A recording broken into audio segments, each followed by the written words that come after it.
Saudara-saudariku yang terkasih, Yesus mengingatkan bahwa yang utama bukan mencari kuasa, melainkan melayani.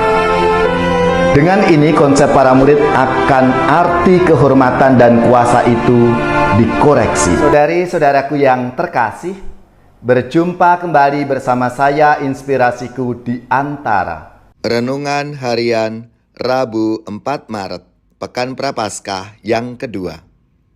Semoga kita bersama keluarga, komunitas kita, selalu dalam keadaan sehat, baik, dan bersemangat. Marilah kita mengawali renungan kita dengan tanda kemenangan Kristus. Dalam nama Bapa dan Putra dan Roh Kudus. Amin. Allah Bapa yang Maha Luhur, nama-Mu telah dimuliakan karena hidup dan wafat Yesus Sang Putra Manusia. Ajarilah kami hidup seperti Dia, serta mengabdi sesama dengan penuh cinta kasih, agar dapat menikmati kedamaian-Mu, sebab Dialah Tuhan pengantara kami, yang bersama dengan Dikau dalam persatuan Roh Kudus, hidup dan berkuasa Allah sepanjang segala masa. Amin. Dalam nama Bapa dan Putra dan Roh Kudus. Amin. Inspirasi kita hari ini dari Injil Suci menurut Matius bab 20 ayat 17 sampai 28. Marilah kita baca bersama-sama dan kita renungkan. Pada waktu Yesus akan pergi ke Yerusalem, Ia memanggil ke-12 muridnya tersendiri dan berkata kepada mereka, "Sekarang kita pergi ke Yerusalem, dan Anak Manusia akan diserahkan kepada imam-imam kepala dan ahli-ahli Taurat, dan mereka akan menjatuhi Dia hukuman mati. Mereka akan menyerahkan Dia kepada bangsa-bangsa yang tidak mengenal Allah, supaya Ia diolok-olok, disesah, dan disalibkan. Tetapi pada hari ketiga Ia akan dibangkitkan."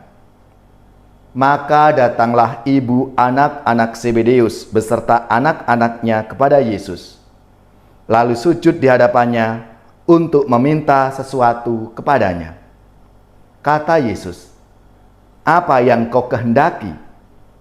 Jawab ibu itu, "Berilah perintah supaya kedua anakku ini kelak boleh duduk di dalam kerajaan-Mu, yang seorang di sebelah kanan-Mu, dan yang seorang lagi di sebelah kiri-Mu." Tetapi Yesus menjawab, "Kamu tidak tahu apa yang kamu minta. Dapatkah kamu meminum cawan yang harus kuminum?" Kata mereka kepadanya, "Kami dapat." Yesus berkata lagi kepada mereka, "Cawanku memang akan kamu minum, tetapi hal duduk di sebelah kananku atau di sebelah kiriku, aku tidak berhak memberikannya. Itu akan diberikan kepada orang-orang bagi siapa Bapakku telah menyediakannya." Mendengar itu, marahlah ke-10 murid yang lain kepada kedua saudara itu. Tetapi Yesus memanggil mereka lalu berkata, "Kamu tahu bahwa pemerintah bangsa-bangsa memerintah rakyatnya dengan tangan besi, dan pembesar-pembesar memerintah rakyatnya dengan menjalankan kuasanya dengan keras atas mereka. Tidaklah demikian di antara kamu. Barang siapa ingin menjadi besar di antara kamu, hendaklah ia menjadi pelayanmu. Dan barang siapa ingin menjadi terkemuka di antara kamu, hendaklah ia menjadi hambamu.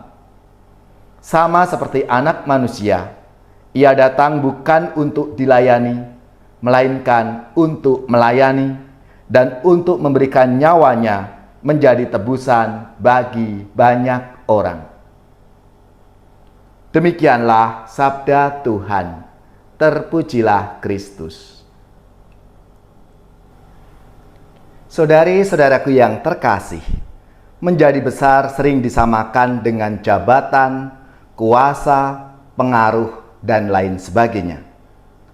punya kuasa ada hak memutuskan sesuatu atau bahkan menentukan nasib orang lain. Lain kriteria duniawi dibanding dengan kriteria yang dipakai oleh Tuhan Yesus. Dalam sabdanya, Yesus mengatakan, "Barang siapa ingin menjadi besar di antara kamu, hendaklah ia menjadi pelayanmu. Hendaklah ia menjadi hambamu." Saudara-saudariku yang terkasih, Yesus mengingatkan bahwa yang utama bukan mencari kuasa, melainkan melayani. Dengan ini konsep para murid akan arti kehormatan dan kuasa itu dikoreksi. Waktu itu, ibu anak-anak Zebedeus memohon agar kedua anaknya itu boleh duduk kelak di sebelah kanan dan di sebelah kiri dalam kerajaan Allah. Prinsip hidup orang Kristiani kurang mengenal yang namanya ambisi berebut kuasa, tetapi yang ada adalah berlomba, mau berbuat dan melayani untuk kebaikan bersama.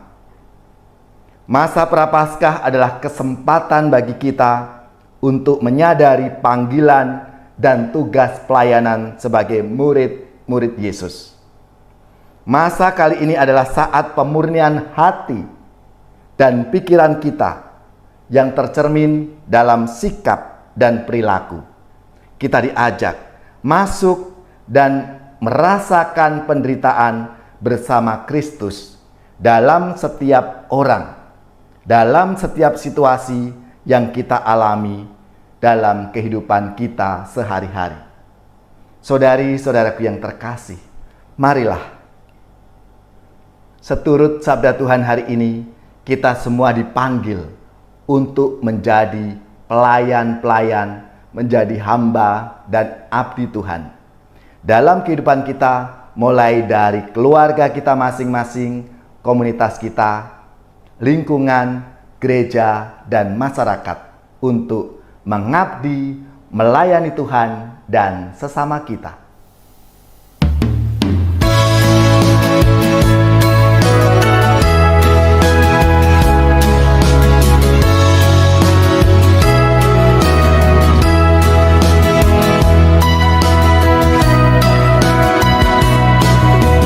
Di dalam relung hati ku bertanya padamu Tuhan,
Saudari-saudaraku yang terkasih, marilah kita siapkan hati kita untuk menerima berkat Tuhan.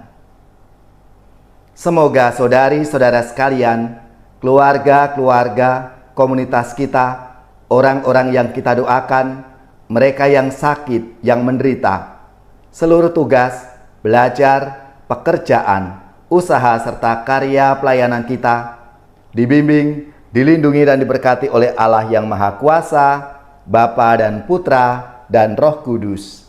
Amin.